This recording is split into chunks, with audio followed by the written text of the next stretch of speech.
Hey everyone, welcome to the Clear Tone Collective podcast. My name is CJ, and today on the podcast, we're having a real conversation about something a lot of church audio folks overlook, and it's how your mix sounds like outside of your perfect studio environment.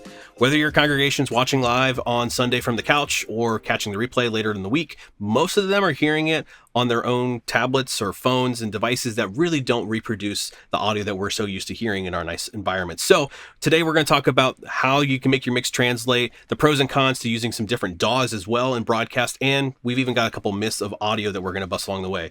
As always here, welcome with me, Alex and Ryan. Gents, how are we doing today? How's everyone feeling?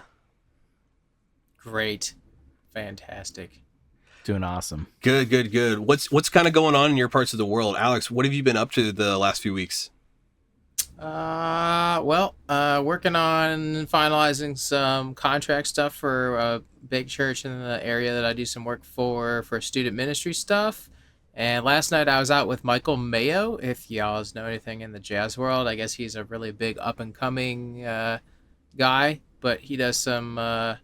He's a very, very talented vocalist, so got to do some reinforcement stuff for him last night, and that's about it for now.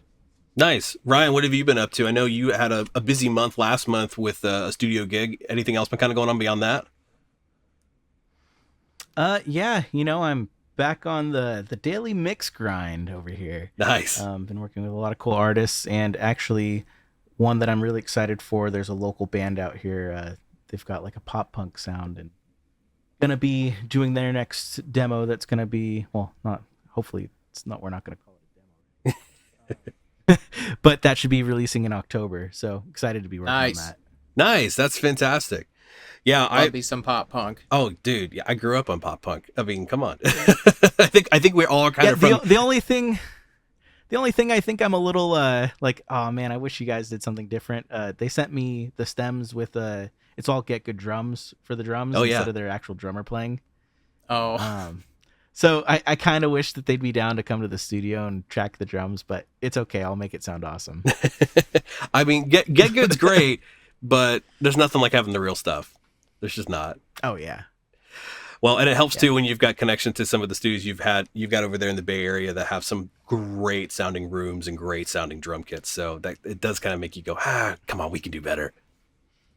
Right. Yeah. I think you just answered what I would point out for that is like, we have the access. Let's do it. Right. Yeah. Right. Yeah. And I know for me personally, like, I've been super busy. I had a couple church gigs where I was out mixing. I was out down at Bethel Austin here in the Austin, Texas area. Got to mix for one of their worship nights. That's always a fun one because they've got a fantastic sound system and fantastic gear to work with. So it's kind of like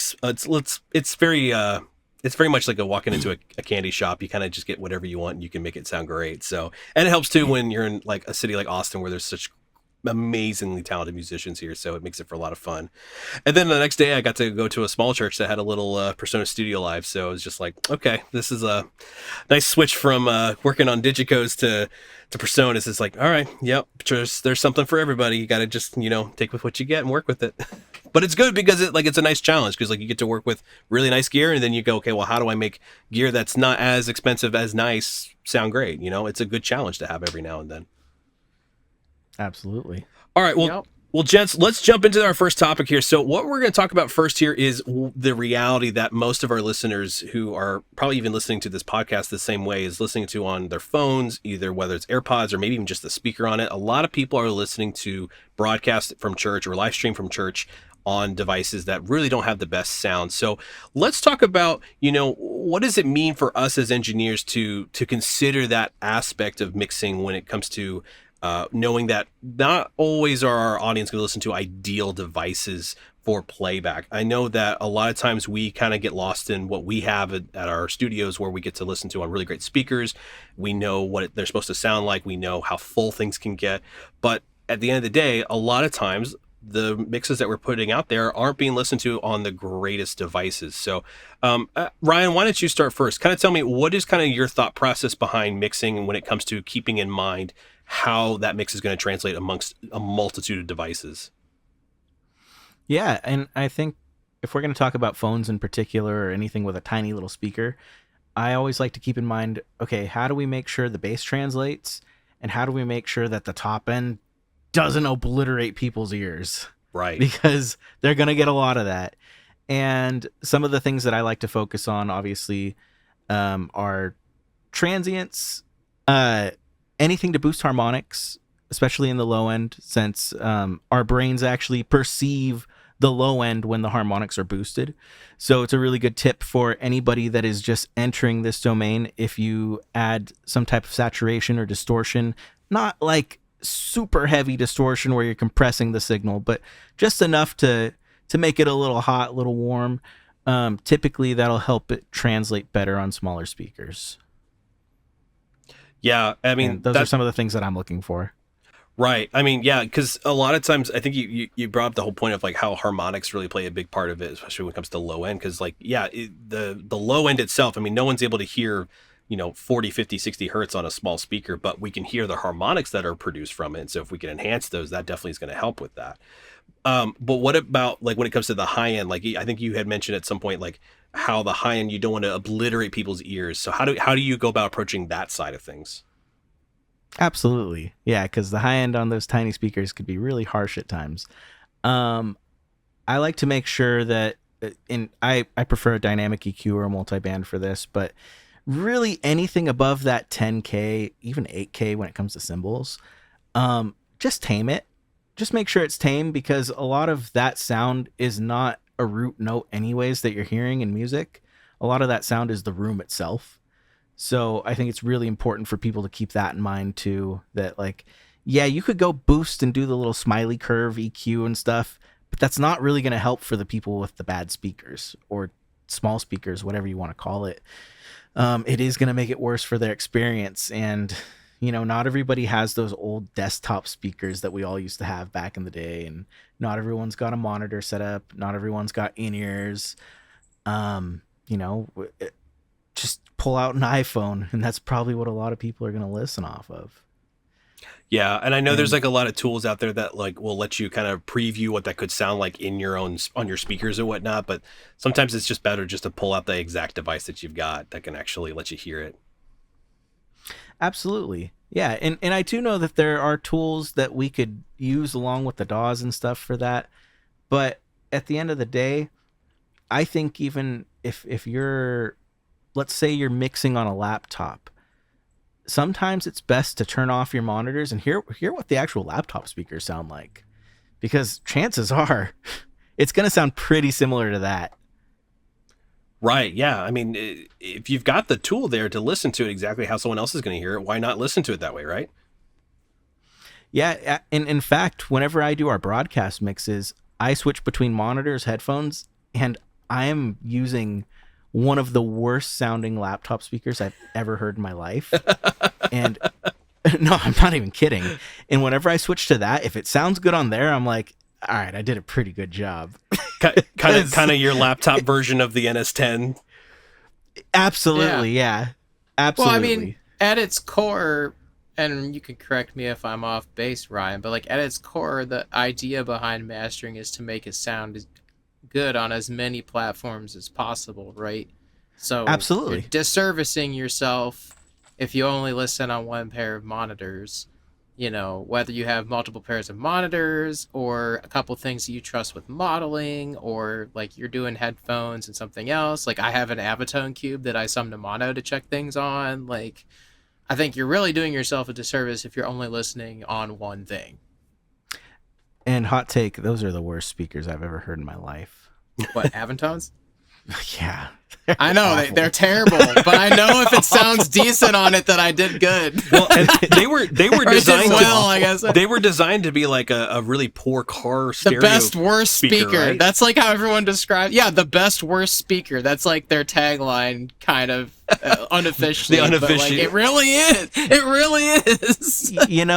Genelec actually makes some small like stereo speakers. They're a little too expensive in my opinion, but if you wanted that kind of crappy sound that you just wanted to mix on something nice, I think that's a better option. But for the price, the Avitones are, yep. I mean, how much are they? What, $250 for a pair, for the cube? maybe?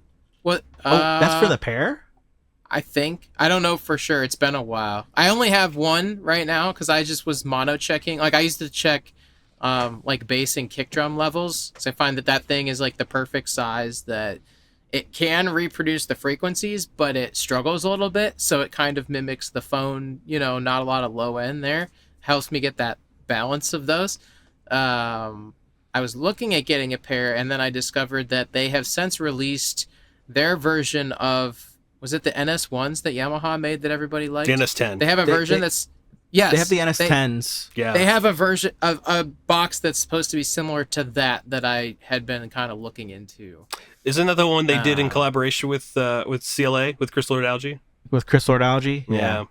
I looked at those two at one point, and actually I heard there was some mixed reviews on that one because they felt like some of the settings, because it has like if I remember correctly, it's been a minute. I feel like they had like a dial on the back of them for like adjusting like for some modeling or something. Yeah, for like the paper cone kind of deal that they had on it for the high frequencies, and they some people felt like it wasn't as good, or it actually was not as close to sounding as the NS10 used to be. So, I mean, you got to take it. Well, there's nothing like the real thing as an NS10, but like at the same time, if it's not a great sounding speaker, but you can make good stuff come out of it, then you're on your way to success. That's the goal.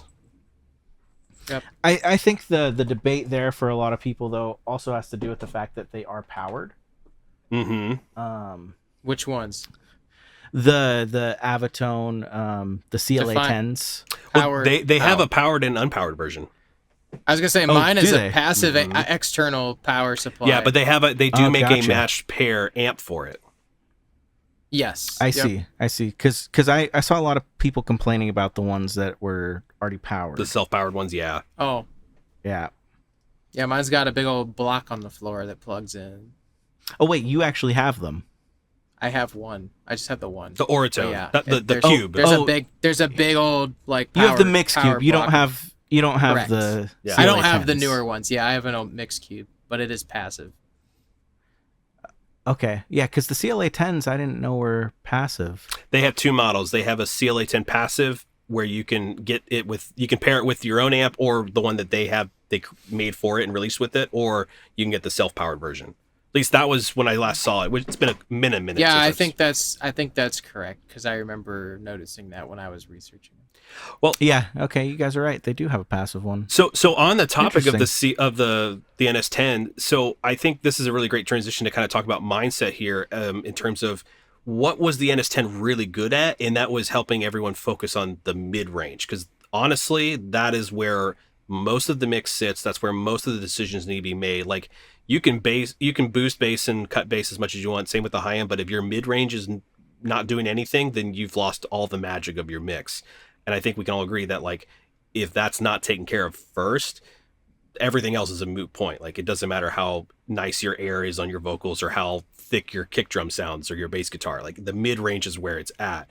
And that's where most of the frequencies that need to be reproduced anyway can be done on a small device like an iPhone, right? So, what are we doing in terms of thinking about the mid range to make sure that that is actually being taken care of and addressed? Does anyone have any thoughts on that? I just want to point out, if you've seen tutorials on this, do not put an EQ on your master chain cutting the low and the top, because that does not reproduce NS10s. It does not. No, it does not. I've tried it, and I was like, this doesn't make any sense. This is not helping. Alex, there are people out there that say if you take an EQ and you put it on your master out, right? And you do a high pass and a low pass. Like a bell curve? Or a band pass? No, sorry. Like a band, but like, band pass? yeah, you just have the mids and the top end. Yep. Like, I think the cut's at 5K and the low one's at like 200. Yep. And they're like, yeah, this will replicate the sound of NS10s. And it's like, no, that's not what NS10s do. No. That's not what they do at all. Yeah, don't do that. Don't do that. Please don't do that. So then what You're should doing we yourself do? a disservice. So what should we do? How should we really be thinking about it? And what can we do in terms of like what tools can we pull out to go, okay, well then how do we really make sure that we're hearing things accurately and be able to focus on things like the mid-range? What I would recommend, grab a song that you're familiar with, and get the highest quality version there is. There are actually websites that you could download high-res versions of music. Get the highest resolution. Listen to those songs. Don't just get one. Get maybe like a handful, 5 different songs, 5 different genres you want to work on, and listen to how those songs sound on your speakers. Learn how they sound on those speakers. Learn how they sound on your headphones. And that should be kind of your starting reference point for like, this is how my room sounds. This is where drums should sit. This is where bass should sit. Because it's really helpful when you're using an example of something that already exists. Yeah. If you're just kind of going off of nothing, you're always going to get something that, people may not be used to, which that could be a good thing, but it could also be saw as experimental in a lot of ways. Yeah. And, only if you tell people. Yeah, well, I'll be honest with you. I don't think I've ever in my life actually used a reference track like at a high, like the level that I probably should for things. And like I've tried to a couple times, but like hearing you explain it that way, it just feels so foreign.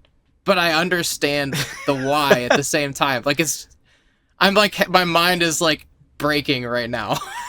Well, it's funny. I bring it up because I used to work with this producer that he had this perfectly tuned room.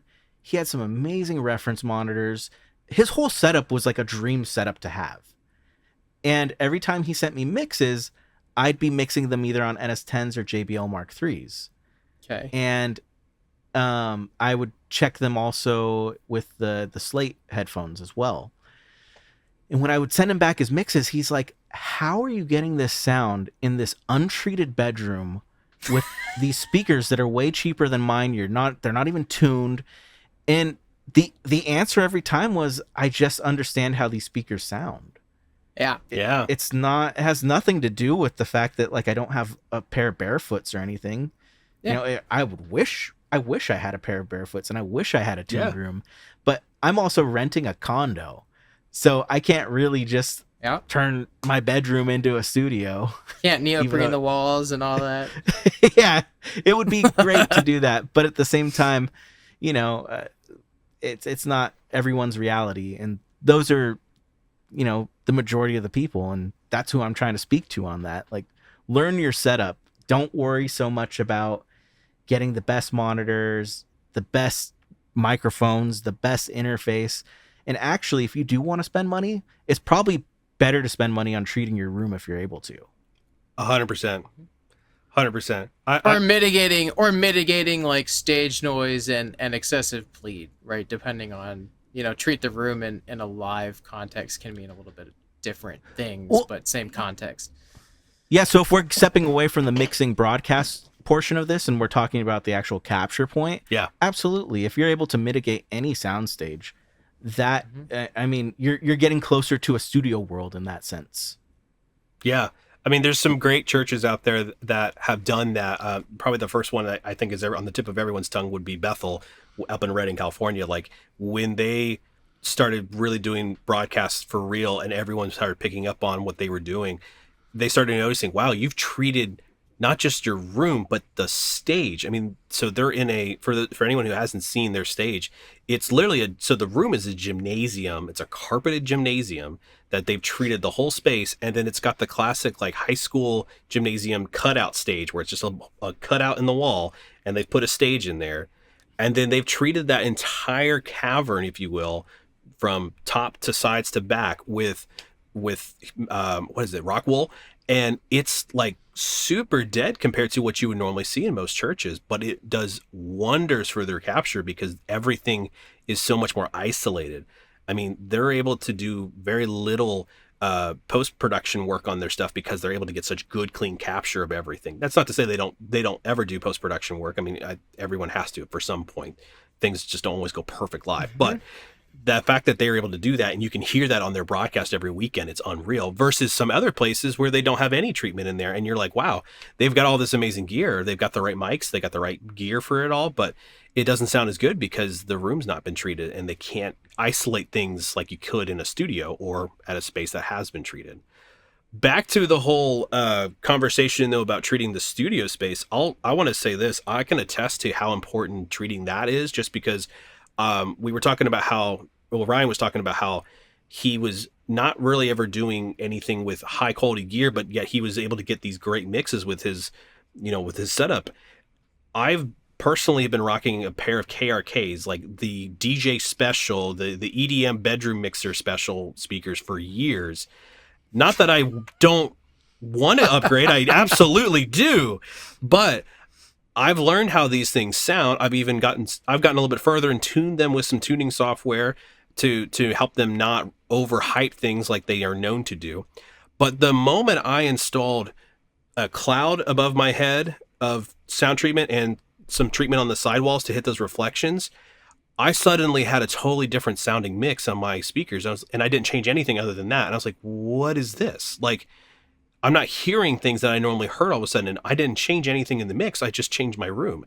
So really having not just good gear, but having a good space to mix in really makes a difference. I mean, especially when it comes to like low end buildup, because that's a big problem that most people don't realize they have, is how much low end gets built up in their room, especially in the corners. Like, oh my gosh, that's like the number one issue that a lot of people have, is they don't realize that all this low end is slapping back into their ears, and they're cranking it up more, thinking that it's going to solve it, and it's not.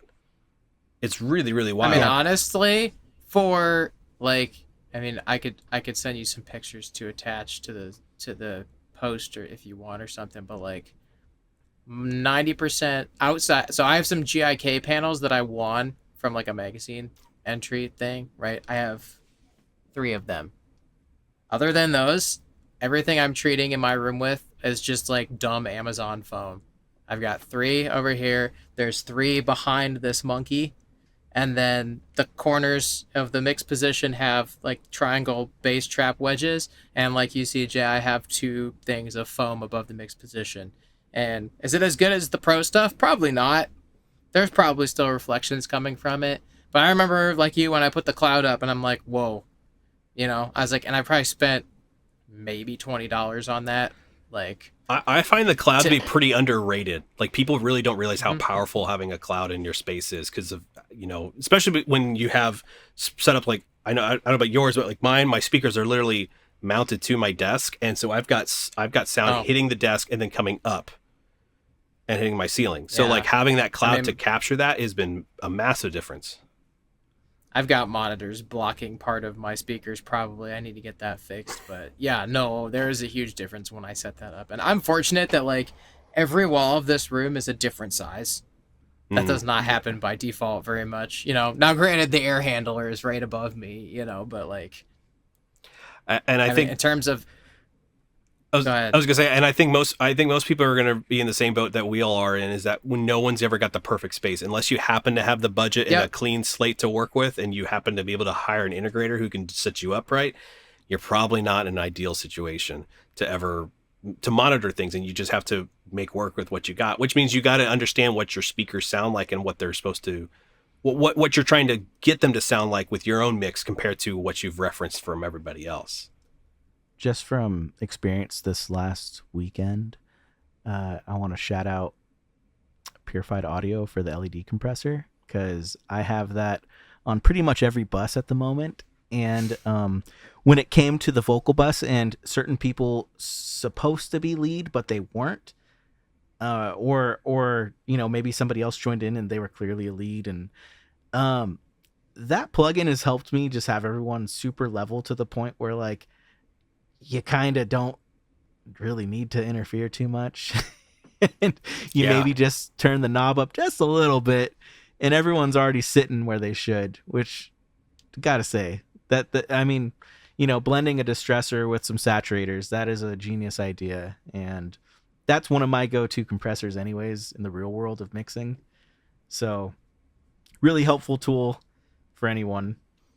Yeah. And I mean, it's starting to become kind of part of our palette of tools here at Cleartone, because we've learned to love how well it works, how easy it is to use, as well as the fact that it sounds great on just about anything you throw at it. I mean, the vocal bus, and I think we've used it also on some drum buses as well, just to make it really simple, but really tighten things up. But it just really does a good job of just keeping those things intact and in line where we need them to be without really having to think about it too much. Like I got it on the vocal, the drum, the bass, the electric, the piano, and the B3, and all those. And I also even have it on the speakers bus. Oh, like interesting. The actual, like just Oh yeah, yeah. I have it on like everything. That's like my which channel is compressor. great. No, it's great though, because like sometimes he gets a little loud. Yeah. And sometimes he's very, very soft and dynamic, or they switch the mic to someone else. Mm-hmm. And having that kind of just like balance everyone to the point where the hot's not sounding so hot and the low is coming up to that middle ground. Mm-hmm. Like it is really nice to have on a speaker channel, especially because I feel like with working with multiple churches, that channel in particular can be an unknown. Yeah. And Oh yeah. especially if they've got a guest. Or a couple weeks ago they were doing, they had the baptism, and like they had people speaking on it, and I wish that I had that tool on that channel at that time. Yeah. Because it would have helped bring some clarity to that broadcast. But anytime you get somebody who has never had a microphone in front of them in their life start talking, you're in it for a wild ride. And if that you got to have something to help you with that, because it's going to go one of two ways. It's either going to be like, oh, this person has absolutely talked before, or you're like, they think they have to speak at the quietest volume because they've got a microphone in front of them, or else they're going to scare everybody.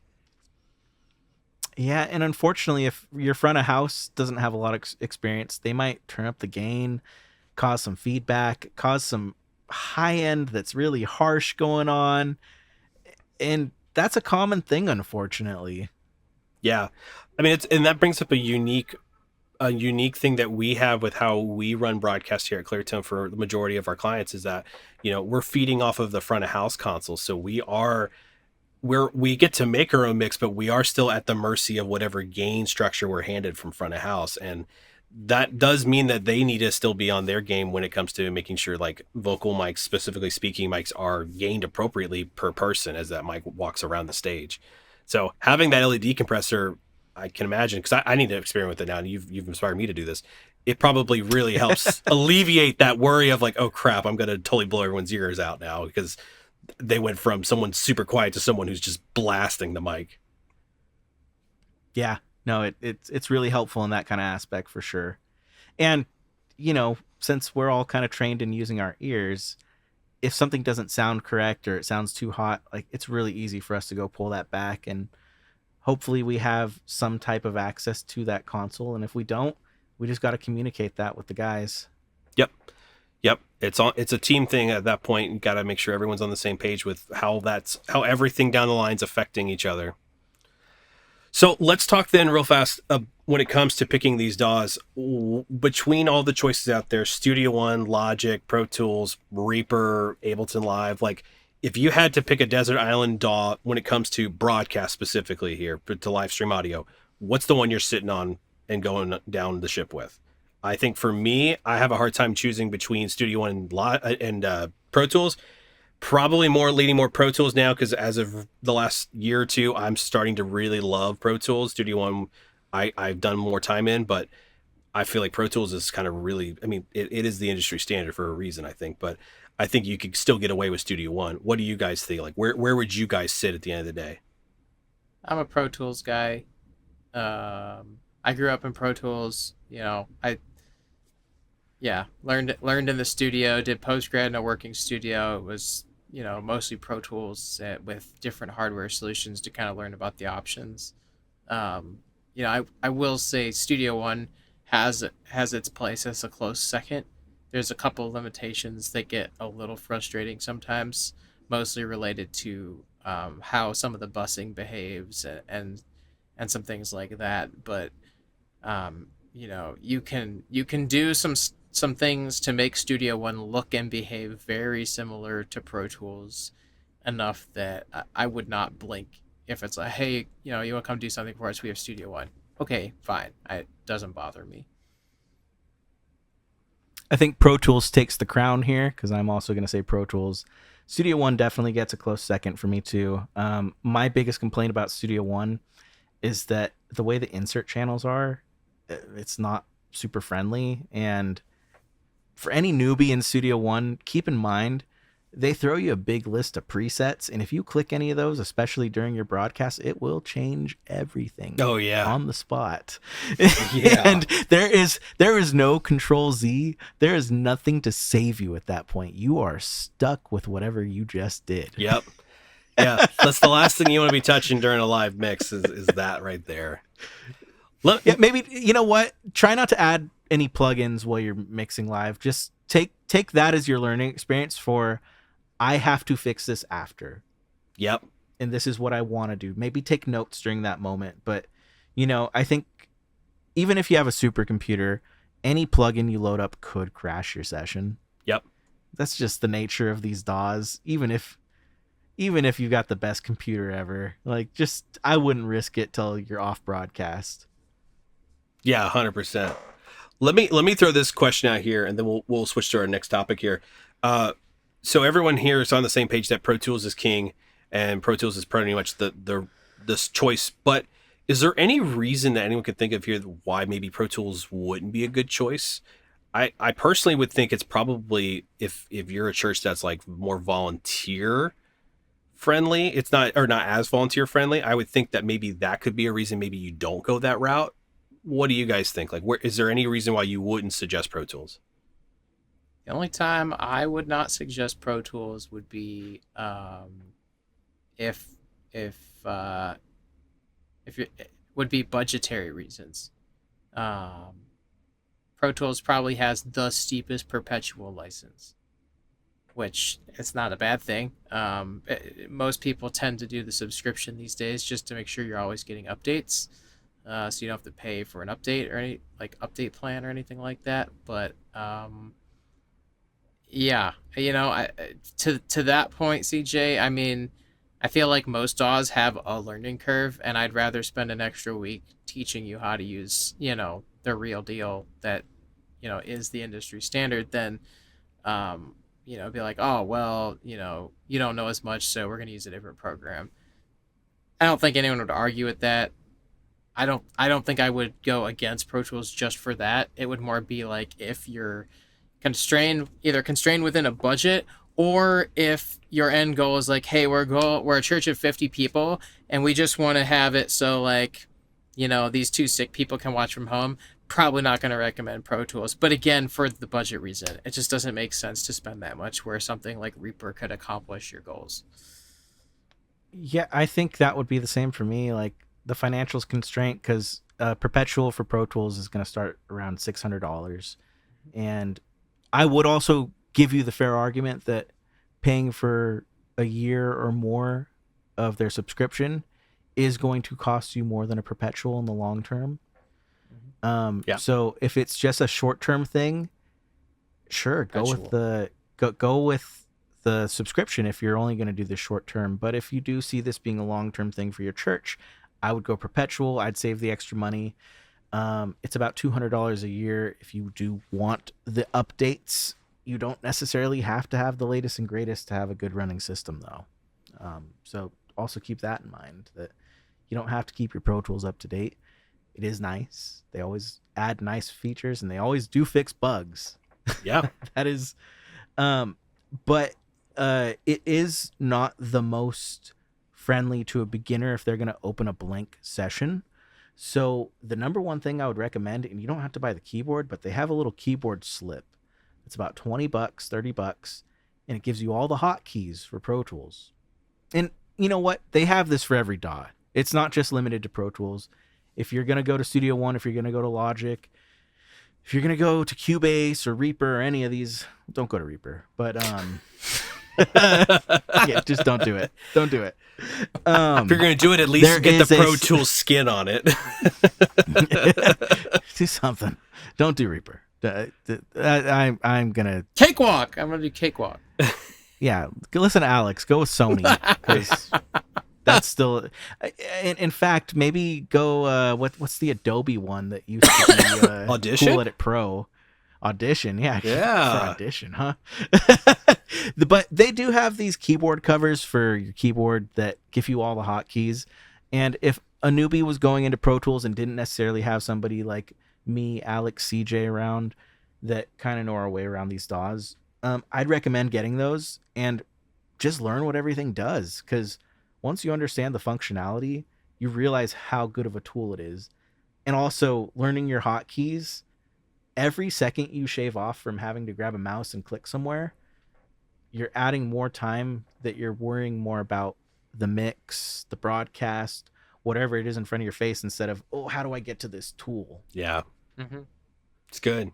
And that is one of the most valuable things I ever learned, because if I'm working a recording session with somebody and I'm able to shave 3 or 4 minutes off that session because I was using hotkeys, that's more time for the artist to listen and do takes and to really be there, get their money's worth, and it's the same in the broadcast world. As long as we know what we're doing and there's no hiccups, they're getting their money's worth. We're going to make sure that they're good. If you're one of those people that can't remember hotkeys, you can buy yourself a Stream Deck and map it to the hotkeys. Yeah. Hey, you know what? A lot of people have buyer's remorse. So go to Facebook Marketplace. A lot of those Stream Decks are going for $60 to $80. Yeah. Just because people got them, they're like, I never learned how to set this up. So check that out too. The secondhand ones, they're not bad. I mean, most people never even opened them, to be honest. Yeah. Or used them once. Yeah. I mean, over at Panda, they've got they actually have one set up for.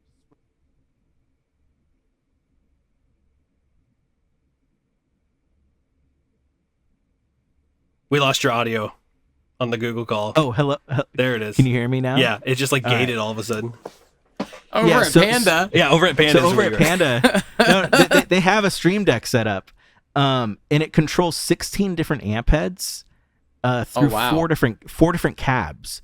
What? And we also, it is crazy, and it does have the functionality set up in it because Sam thought about all this to worry about impedance matching too.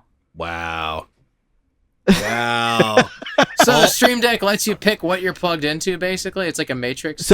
So you plug into a DI, and then it directs the DI to go to this head and this cab. Wow. Nice. Yeah, that's amazing. It's like a matrix, router. That's cool.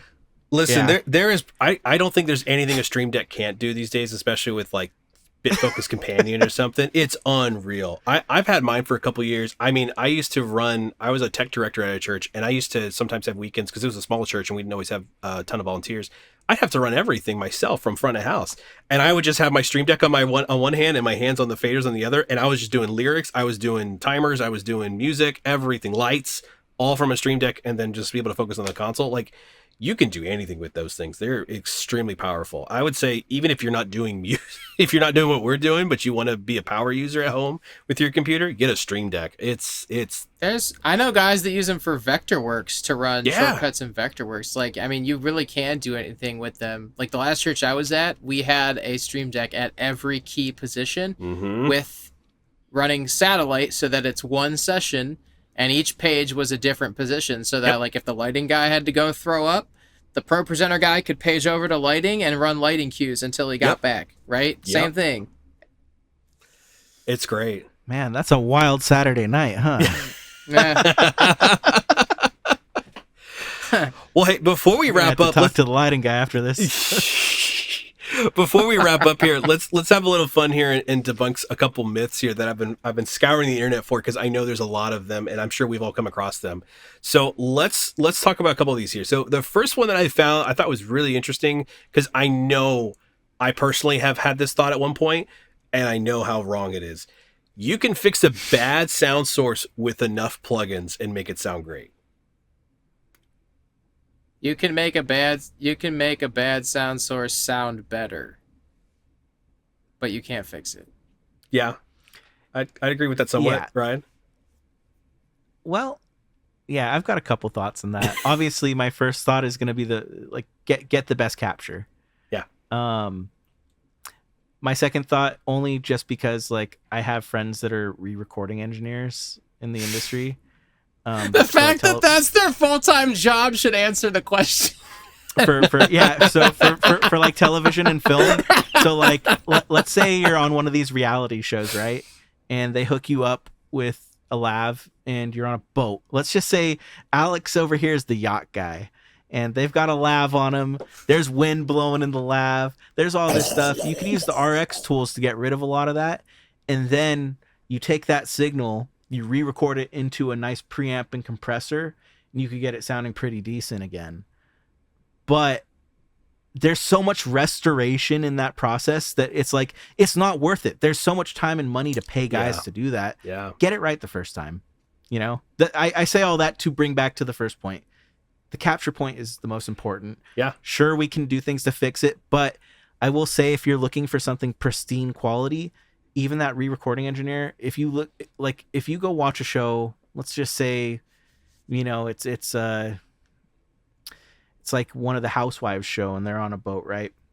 You'll notice when they're doing their talking and stuff, they're going to cut to clips of them in studio where they probably are talking to a boom. And they're also going to have some type of background music playing at the same time as this audio to kind of mask the fact that it wasn't the best audio. Yep. So you have to keep these things in mind, that like, if this is something where people are just going to hear that signal, that source, get it right the first time. Yeah. To kind of tie that into our world, I think the number one way we kind of approach that whole thing and kind of play the balancing act of, okay, well, can we fix the bad source or should we just use plugins, is going to come down to drums and sample replacement. Because that's like the number one place where everyone's like, okay, but it's so easy to just grab slate trigger and it sounds great. It's like, yes, it does. But you also could get even better sounds and make it sound your own if you just took the time to get your drums dialed in, get the mics in the right spot. You don't even have to have like crazy expensive mics. You just have to have mics in the right spot and know how to use them.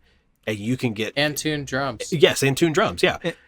Like, that's all it takes. And to be fair, if you have the budget, we could record your drums. Sample your own drums. And then we could also, because you have the budget, we could also buy a nice set of triggers for your drum set. Yeah. And not depend on hardware or software triggers. Yeah. You'd actually have hardware triggers that are going to be more accurate at the end of the day. Mm-hmm. So like if you got a couple extra $1,000 to burn, like that is something that, you know, we could help you with. Yeah. Even sampling your own drums with the software triggers can be a lot like more empowering, where it's still your drum sound but just cleaner. Absolutely. Right? 100%. The only thing you have to worry about if you're doing some side snare action, you need to make sure that whatever trigger you're using could pick that up. Yeah. Oh. If you're gonna side stick or anything, you know. I used to work at a church that we had it was a Roland's. It was like this. I forgot what it was called, but it had like a built-in sampler for a one-shot sampler that you could attach. It had its own brain and everything. You attach to the drum, and it had a 1/4-inch out that you could feed to your board, so you could have like a sample come from it. And so we would use it on the snare, so we could have because our snares were at the time not great, so we would just use this to have a snare sample play and blend with the live kit in front of house. It was cool, but anytime somebody did a side stick, if you didn't have your hand on the mute for that sample, it was just like really nice calm song. So yes, it's a real thing. You got to keep in mind with that. Okay, let's talk about I got two more here for you guys. So here's the next one. Compression fixes bad mic technique, and let's zero in on that a little bit here. Compression fixes bad vocal mic technique, because I think that's probably the area where we would see this the most, would be bad vocal mic technique, especially because I know a lot of people in church don't always really understand or know how the way they hold a microphone in their hands and sing into it actually plays an effect on how they sound front of house and broadcast. So you should elaborate on bad vocal mic technique. I would say... Do you have anything specifically in mind? I mean, I think everyone can attest to, they've seen people who think they're Aretha Franklin and can just pull that mic 6 feet away from them and they sound amazing. Or that a microphone just magically knows how far away you are, or are you singing over it, or are you singing into it? Like the differences between that. Like, I don't think a lot of people understand how much that alone, those two things, distance and the angle of it, play a major factor in how you sound. Yeah. The answer is no, CJ. Oh yeah, we never actually answer. Compressor. Compression doesn't fix any of that. Does it? No. No. I mean, compression is actually designed for the opposite, right? Like the compressor is designed so you don't pull away, and the compressor handles that work. So when you pull away, you're actually contradicting the compressor, unless you're extremely good and know exactly what your distances are. But I have worked with some pretty solid vocalists that when they do that, I'm like, I wish you would just leave it because the compressor would make it sound better. Yeah, I mean, I tell a lot of my worship leaders, especially the female ones, like, I don't care if there's lipstick on this mic girl at the end of the day. I want those lips on that mic, so I know that I'm going to have that consistency the entire set. I'll scrub it off. Don't worry. It's fine. I'll do it. It's worth it. I got a mic in my kit that has foundation on it, and I cannot get it off because the people I used to travel with, she wore a lot of makeup, and she was just right up there. And I always know when I got him out for the show whose mic was whose. Yep. Yep. Don't even have to put a label on it. Yep. Yeah, I think the proximity effect is one of the worst things to ever exist, but it is something that exists. And, you know, like you said, everyone sees that one person that does this and they think, oh, I got to do that. But the truth is that we're not in the 60s or 70s anymore. We have the technology to cut some low end on your vocals. Yep. And you know what? If you really want to do something with that, if you're a background singer, sure, stand a foot away from the mic because you'll sound like you're in the background. But everyone else, just stay close to it. We'll take care of that for you. That's our job. Well, that brings up, you brought up 2 points, actually, that I'd like to speak to. One of them being, you know, those vocalists who tend to just stay off the mic because they're a background vocalist. I've worked with some vocalists who I've had to coach them to like actually keep the mic close to them, and they'd go, yeah, I'm having to relearn because when I was growing up in church, we didn't have a sound guy, so the vocalists had to mix themselves, so we would hold the vocal mics different. And that's why people do that. Yeah, right. But we're not in those days anymore. That's the problem. Right. Yeah. And it's a mind shift that people are having to go through now. That like, yeah, you don't have to do that anymore because the engineers got that for you.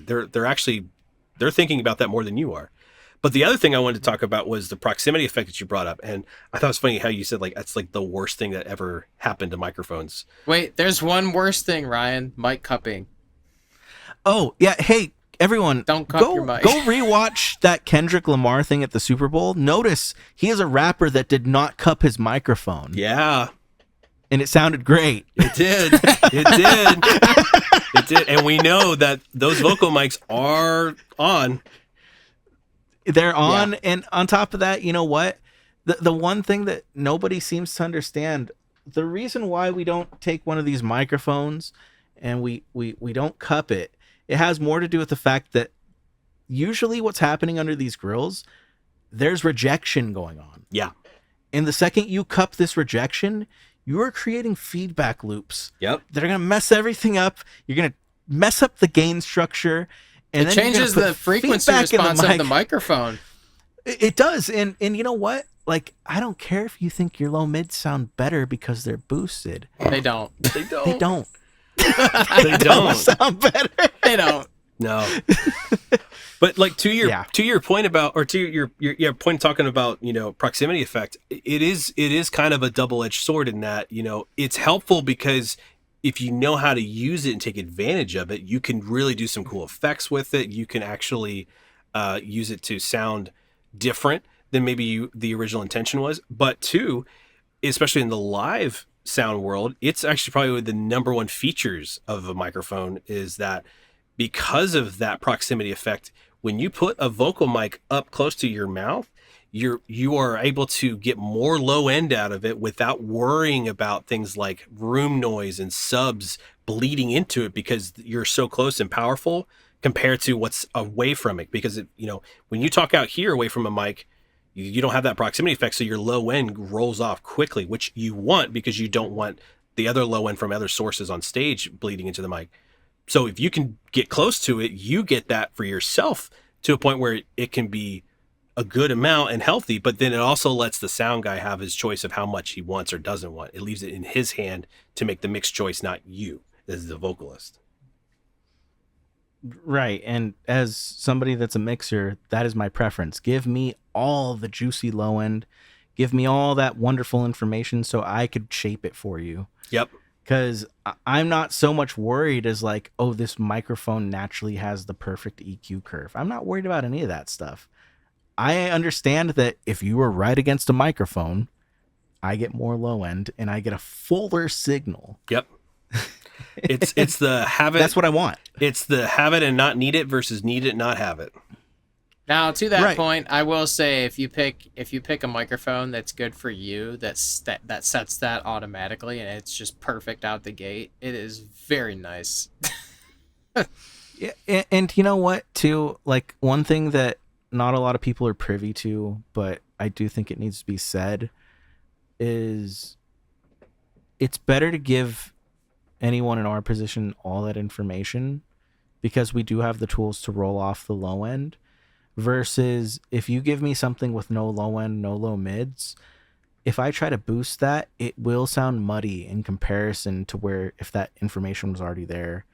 Unless you're using like a $10,000 mastering EQ that's meant to not muddy up low end when they boost it, like, I'm sorry, it's just you're making our job harder to get that information back.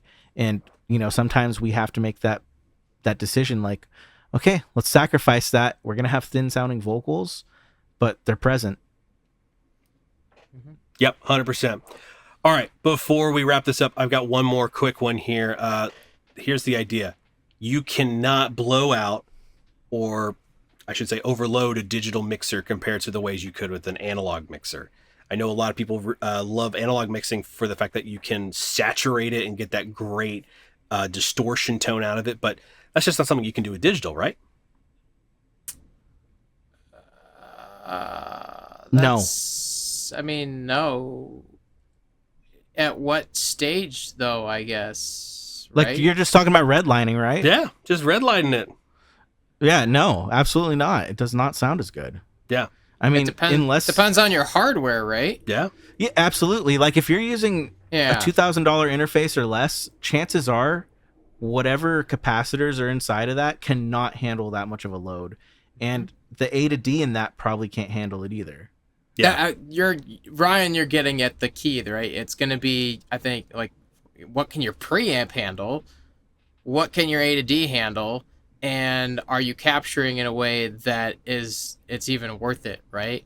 Like, my personal rig, I've got the Midas Blue boxes on an M32 core, and I did a mix on the SD8 a little while ago, and I went to listen to broadcast. I'm like, why is everything clipping? I'm like, oh yeah, I'm so used to setting my like gains for that. Like, the blue box can handle that. Like, it can take a beating. All the drums, you can you can peak the drums and it sounds good. But I was like, oh yeah, on the European style stuff, I gotta cool it a little bit because their sweet spot's a little lower. Like, if you have hardware, like, that can do it, you can do it, but like that's why I was asking, because I'm like, your true peaks technically are going to be an issue when you go to digital, but like, depending on how well it's being captured and stuff, like, sometimes you can. It just depends.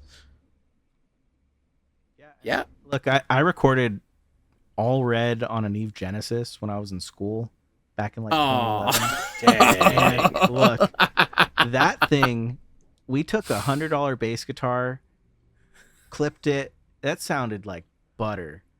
But that Neve Genesis, that could handle that. Yeah. Like, that's what that is made for. Like, clip that in, because it adds magic and presence. But, if we're talking about, your Behringer X32, and don't clip that. No, please Don't clip that. Don't do it. But also don't set your gain at like -30 either. Right. Yeah. We still need to hear it. Yeah. Well, you need to set it to what the console is expecting you to set it to. Well, because CJ and Alex, like, in my world of like doing a lot of post-production mixing, I love when people give me just healthy signals like that, low and healthy, because I love all the extra headroom. But we're talking about things that need to be heard live and in that context. Like, we can't have something that we're, oh, well, in post we'll fix it. No. We have to fix it right now. Yep. Has to be good right now. There's also there's a layer of and I'm not going to be able to say this very well because I watched the video briefly, but someone sent me a video that really explained this well, that talks about like console resolution, where if you bring it in, like, it goes back to that kind of saturation and stuff that we're talking about, like, you know, your preamp, as things come into the desk actually, like, things will sound different at lower gains than they do at higher gains. And part of that is like how the desk is processing things, and lots of these new desks that their EQs and stuff oversample, so that if you're bringing things in at the correct gain and the A to D is happening, you're actually giving it a better curve for running the processing that it's oversampling. So if you're like an Allen Heath, right? Like, a lot of your EQs and stuff are running at 96K, even if you're running at a 48K sample rate. If you don't set your gains so that you're at that, like, tapping the yellow, like, big signal, Yep. that oversampling is not going to be as accurate because the waves are tiny. Yeah, 100%. So, case in point, don't clip your digital boards anywhere. Doesn't matter where in the signal chain, just don't do it. Just don't do it. It's not worth it. Don't do it. It's not worth it. Yeah, unless you got some high quality A to D converter, like, after the fact. Yeah. It just doesn't make sense. Don't clip your digital boards unless it's on purpose. Yeah, I mean, there are some things that it does make sense to do it for, but mostly for effect. Look, I think in the context of broadcasts, I think 9 out of 10 times it's safe to say no. Yeah. And in the context of probably to an actual, like, live PA front of house, you know, you could probably get away with it in a lot more cases than you can with digital. You won't hear it. Like if you're in an environment where you have a solid broadcast guy and a solid front of house guy, I would bet half the time broadcast is going to be like, "Yo, dude, turn your snare gain down." Right? Like, they're going to catch it first. They're going to catch it first because the PA and the room is going to be forgiving enough that unless you're totally blowing it out, you're not going to catch it. Yeah, true. Very true. All right, well, gents, I think that is enough myth busting and discussion about all kinds of things today. So let's do this. For everyone who's listening, here is your challenge for this week. I'm going to suggest that you, during your next rehearsal, pull out your phone, stream your mix to it somehow, and really listen to what you are hearing on that mix. Not in the room, not what's on the studio monitors, but listen to that little phone speaker or whatever device you've got that's not the greatest sounding, and grab a pen and paper, whatever you want to use for notes, and jot down 5 things that are working in your mix and maybe 5 things that aren't. And then for this week, focus on those 5 things that aren't. Figure out what's not working. Is your low end not coming through? Is the high end too harsh? What are the things in the mid range that you can be focusing on to help smooth and tighten things up? Find out those things and start working on it, so you can take those 5 things that aren't working and make them into 10 things that actually are working. Now, we'd love to hear from what you guys are finding out during that time. So if you haven't already, make sure you jump into our Discord server and post your before and after clips, or just share your observations and what you've learned. Ask questions. We love talking to people and answering questions. You can do that by going to discord.cleartonecollective.com, and you can come join us for free. It's awesome. It's a lot of fun. And while you're at it, make sure you subscribe to the podcast wherever you're watching, whether it's YouTube, Spotify, any place else that this podcast is available and you're listening to. It really helps us out. And lastly, for our next podcast episode, we're going to be doing a really fun challenge here. We collectively are actually going to be talking about 3 different scenarios about what we would do in terms of how we would focus what we would spend our money on, whether we had a small, medium, or large budget, to make a really, really great sounding broadcast mix for a church. So until then, we will talk to you guys in the next episode. See you later.